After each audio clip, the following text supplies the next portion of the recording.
What is going on, Dallas Cowboys fans, Cowboy Nation? I hope you guys are doing great today. We are now officially only days away from training camp for the Dallas Cowboys in Oxnard, California. It will kick off next week, July 26th. So again, we are only days away. We have finally hit that final stretch of the offseason. Like I said, we're not having to worry about no football. We're going to have lots of news, lots of things going around, especially with this team, America's team. Right now, there's always going to be somewhere to throw the Cowboys in the headlines. So buckle up.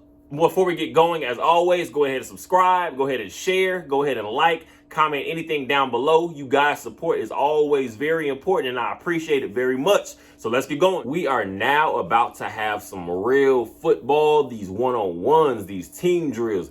Again, kicking off what's going to end up following us and taking us into the preseason. We're finally now going to get some real football actually out there for us to be able to kind of consume, because now, of course, all that talking pretty much that's been going around all off season, it's over. It doesn't really matter anymore. All the who's better than who's going to actually contribute, who's going to make some plays for this team, all that now is the time to show it. So this defensive back group is going to be a focal point, of course, on what this team is going to be able to accomplish next season, this upcoming season, actually, because we pretty much know what we are on the defensive line, at least going into training camp. We know what we're looking like a little bit at the linebacker position. This defensive back group is, to me, it's going to be one of the most exciting things, not even just about the defense, but about the team in general, because we do now feel like we have multiple playmakers, guys that can pretty much step up and actually shut some things down for a certain time, a period of the game, because we do see what happened during the playoffs against the 49ers.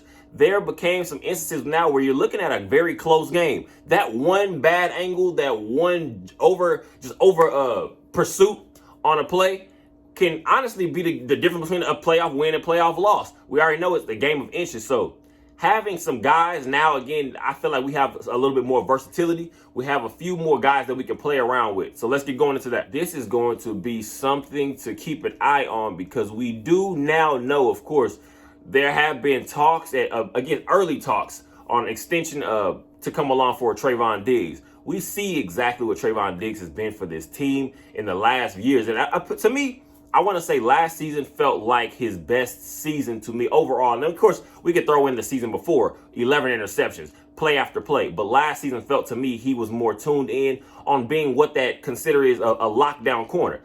I don't get too much into the aspect of what exactly a guy giving up certain yards.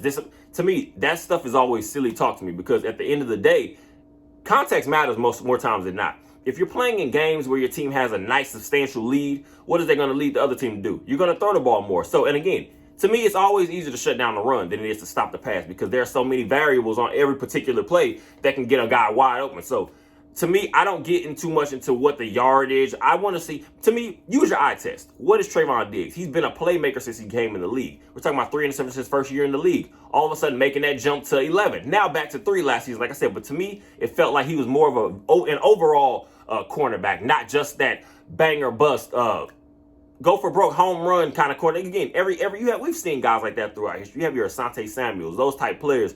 They play off their instinct more times than not, and that's going to make you a lot of plays. It's going to get you a lot of interceptions, turnovers, but sometimes it can get you beat. We saw the double move used to be Trayvon Diggs, kind of, I guess, calling the card for most teams when it comes to playing for receiver and what they're trying to draw up to beat that coverage. Trayvon Diggs, you could catch him sometimes on those because, again, he's looking to make that big play. Last season felt more to me, again, as if he understood what it takes to actually be a cornerback. Last season, Trayvon Diggs, 59 total tackles, 3 interceptions once again, 14 pass breakups. Like I said, to me, if you saw more of a well-rounded game, this just adds to his career high. I mean, his career total, 17 interceptions. We're looking at a guy, again, he's dangerous on any given play. You pretty much have another receiver out there just playing on the opposite side of the ball.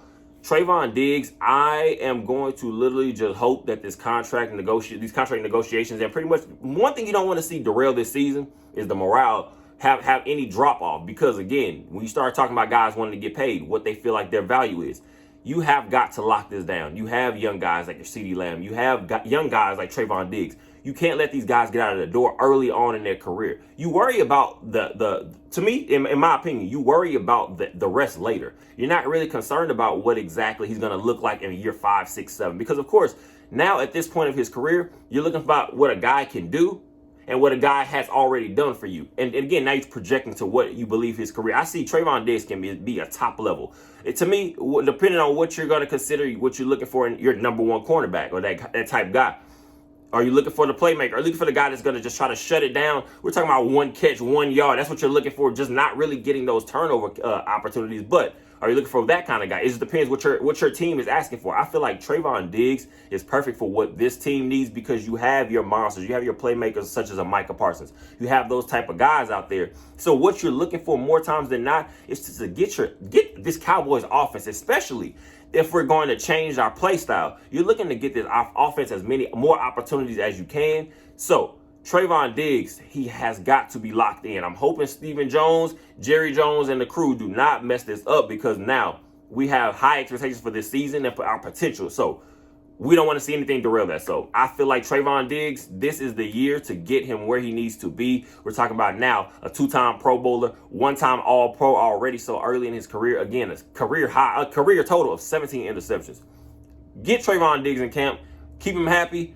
Let's get this thing rolling. Stephon Gilmore, one of my most valued players going into next season, I believe will be very important. I did a video maybe about a month or so ago about the most important players, and he was one of them going into the next this upcoming season. Again, what you're adding with Stephon Gilmore, which I'm glad the front office did not waste any time. They didn't take any chances when it comes to shoring up what was opposite of Trayvon Diggs. We saw the train wreck that was at the end of the year. We saw once Anthony Brown went down, we saw somehow we could have actually gotten worse having a guy like that again. A guy that somehow would always be in the mix in Anthony Brown, but can never make the play more times than not. So, but for somehow, again, we got worse than that. You add in a Kelvin Joseph. You add in some of these other guys that we were trying to figure out in Israel Mukuamu. It was a change of pace that didn't really help anything. We saw what happens in trying to move around some pieces with an Xavier Rhodes during the offseason. During the playoff game against the 49ers. What Stephon Gilmore is going to bring is just that opposite of Trayvon Diggs, where now you're not having to worry about the guy necessarily being beat and opening up things on the opposite side of the field. Well, for Trayvon Diggs now, he can be the home run hitter that he is at the cornerback position. Because what Stephon Gilmore is going to bring you, a guy that understands attention to detail. He understands how to work the boundaries. He understands how to cut off angles. He still has great footwork to be so deep in his career. We're still talking about a guy, a 5-time Pro Bowler. First of all, Defensive Player of the Year in 2019, a Super Bowl champ.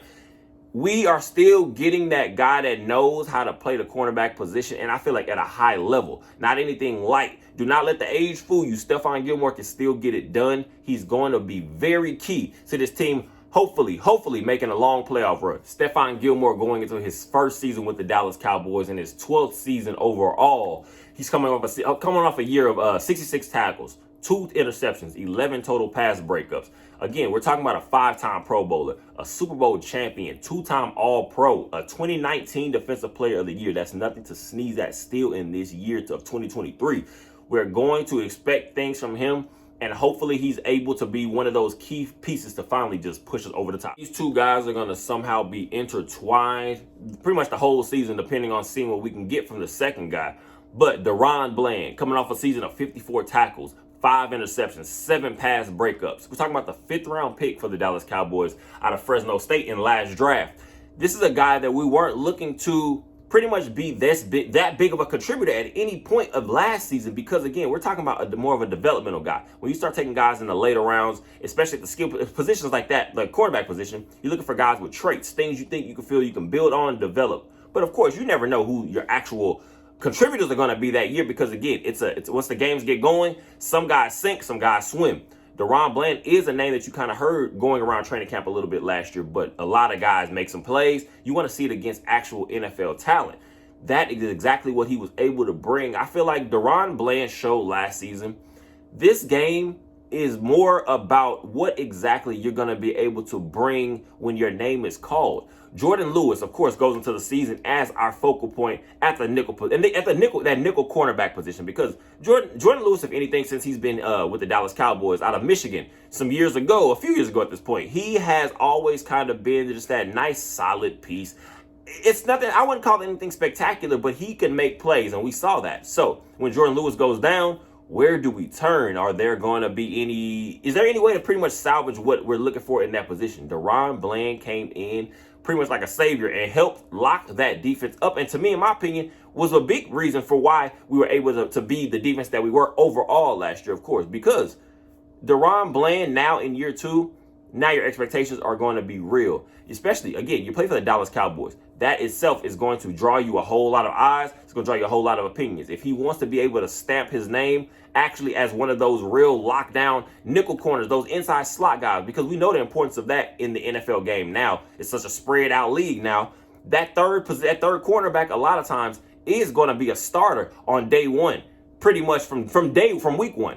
Now, so what can DaRon Bland do to build on what he was able to accomplish last season? I'm excited to see it just because it's sink or swim time now. You have a little bit of a name. What are you going to do with it? With Jordan Lewis going into year 7, 3rd round pick for the Dallas Cowboys in that infamous Taco Charlton 2017 draft, you pretty much seen a solid guy since he's pretty much touched down in the league. Again, his last healthy year, 2021, you're talking 61 tackles, 3 interceptions, 11 pass breakups. That's nice, solid work. What we're looking for from Jordan Lewis is for him to stay healthy and just add depth, because you don't want to have to worry about any bang-ups, any injuries, and everything just completely falling apart or having that potential. So Jordan Lewis, his health, and just him getting back into the swing of this thing, that's going to be very important to the Dallas Cowboys. So we'll see what he's able to actually give. One of the guys I will be keeping an eye on, and I feel like everyone kind of should just keeping track of what this kid is doing. Eric Scott Jr., 6th round pick, 178th overall out of Southern Miss. We're talking about a guy that's 6'2", 200 pounds. We know Dan Quinn loves his bigger corners, physical corners, because with the spread out, wide open nature of the NFL nowadays, especially in the passing game, you need guys that can just knock off a certain play, knock off some timing. I don't have any doubts about this kid's athleticism. I saw there are many things people were looking at: his combine time, all these things, his 40 time. This is a kid that it comes out that he tweaked his hamstring. He just continued to decide to run it anyway. But he has been clocked at 4.4 speed. We're talking about a kid with 40-inch vertical athleticism. Eric Scott Jr. is going to be one of those kids that I feel like is going to be kind of go in that mix of the Richard Shermans, the Brandon Browner. If you remember that Legion of Boom Seattle Seahawks defense, we're talking about just more physical guys. During the OTA process, we were hearing lots of things from this coaching staff. Mike McCarthy, Dan Quinn, they spoke glowingly of just this kid's work ethic. Stephon Gilmore, Trayvon Diggs having their rest days during OTAs. This kid was getting a lot of reps and a lot of run with the first team just to be able to get that look. Of course, they were just in no pads. We're not talking about any real physicality, but just being able to be in that mix, and the coaching staff talking about you glowingly just so early on, and just you being around the team, that speaks a lot to me to what this kid's potential can be, and just the work ethic that he's able to put in. So training camp is going to be big for some of these young guys. You want to be able to get these guys around CeeDee Lambs, the Brandon Cooks, the Michael Gallups, the guys that are actually going to be able to show you what NFL talent looks like. Eric Scott Jr., keep an eye on this kid. Coming off of a 2022 season, 77 tackles, 2 sacks, 1 interception, 5 pass breakups. This guy's grown into one of my favorite players, not even just on the defense, but on the team, period, because of what he does bring in leadership, what he does bring in intensity and just effort. Jayron Kearse, 8th year, going into his 8th year, spending the first few with the Minnesota Vikings, spending a year again after that in Detroit with the Lions, and in 2021, breaking out with the Dallas Cowboys, 101 tackles. Dan Quinn was literally the perfect partner to match up with a guy like Jayron Kearse, because what does Dan Quinn love? As I always say, versatility, guys that can be used as chess pieces. You're not necessarily, I guess it's a funny way to say it, but we're talking about a little bit positionless football. You're not necessarily a safety, you're not necessarily a linebacker, but we do see Jayron Kearse be used a lot in like that hybrid linebacker, close to the line of scrimmage type player at certain times. He's in our big nickel formations, but also he's all used to shadow the opposite team's best tight end more times than not, because he does have 6'4" length. That's not a small guy by any measure. So Jaron Kearse, what he brings to me the most is that leadership, that intensity. And we know just in football alone, sports in general, but especially football, that one guy can be so contagious with his energy and it spreads to everybody else. You cannot always even see what a guy like Jaron Kearse brings on the stat sheet, but he's definitely one of those players. If he's not out there, you're going to notice. Donovan Wilson, 6th round pick, 2019 draft out of Texas A&M. Last season, he has 101 tackles, 5 sacks from the safety position, an interception, 2 forced fumbles, 2 pass breakups. What did he not do? He was all over the place. Again, a Dan Quinn versatility type guy. No position football, positionless football, if you will, on the defensive side. Dan Quinn loves these guys that you can move around, that have that fire, that are not scared to put their hat on somebody. We see Donovan Wilson used a lot close to the line of scrimmage, again, as more of a hybrid type linebacker at certain times, just being able to move him around. But also what you always see the most is he's not scared to take on those edge blockers, your tackles and the guards, if you're shooting the gaps. He's moved around a lot, and he's not worried about the physicality of the game. You always need one of those hunters I want to say, especially in the safety position, in your safety room. But what I see Donovan Wilson got better at, especially towards the end of the year, his pass coverage had improved a little bit. So what exactly going into this training camp and the preseason and regular season is Donovan Wilson going to be able to continue to show that he can get better and better at pass coverage? Because now that's going to just open up more opportunities for you to be able to use him a little bit more in different areas, because he was able to secure his 3-year, $21 million extension. I guess you want to say contract or whatever extension, re-signing with the Dallas Cowboys to stay here for a few more years. Jaron Kearse is not under contract after this year. If Donovan Wilson is able to put up another big year, possibly get some Pro Bowl votes, we'll see. Who knows?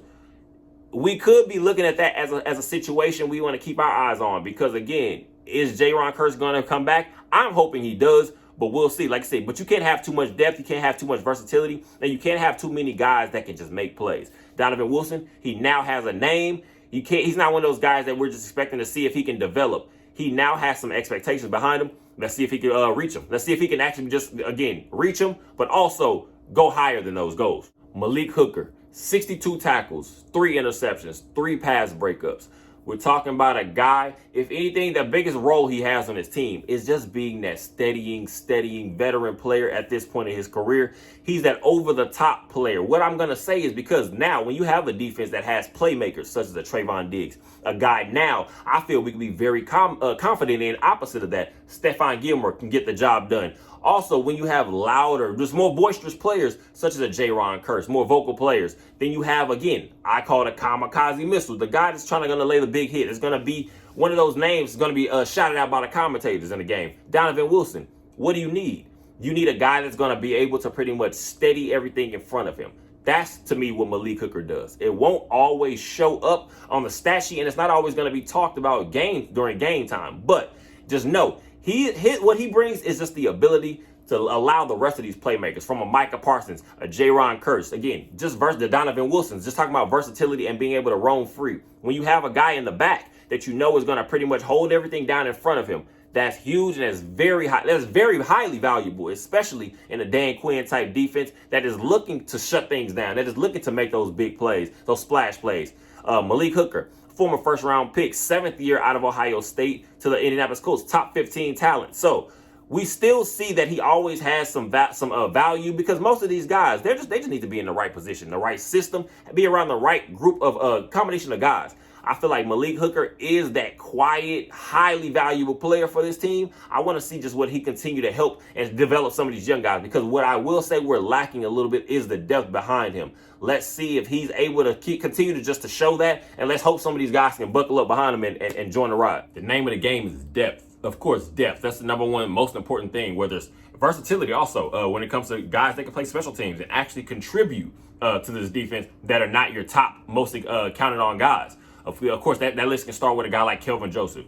Very disappointing expectations. I mean, very disappointing results so far based on his expectations that we had for him coming out of Kentucky as a second round pick. Also, what can Israel Mukuamu bring you from in the safety room a little bit? Then again, you're looking at undrafted rookie corners such as Miles Brooks out of Louisiana Tech, D'Angelo Mandel out of BYU. You're also going to throw in a guy like Marquise Bell from a couple years ago, undrafted guy in the safety room. We're looking for a Nahshon Wright possible jump in production, or just contribution, because now going to a guy like I said, Kelvin Joseph, he's getting very close to losing those opportunities, even to be able to show himself on special teams. You're on a fine line. We see a lot of these young guys, they're not just trying to make the Dallas Cowboys, they're potentially trying to make themselves an NFL team that's not the Dallas Cowboys. So preseason is going to be big. Training camp is going to be very heated. It's going to be very intense because guys are trying to make a name for themselves, and some of these guys are just trying to actually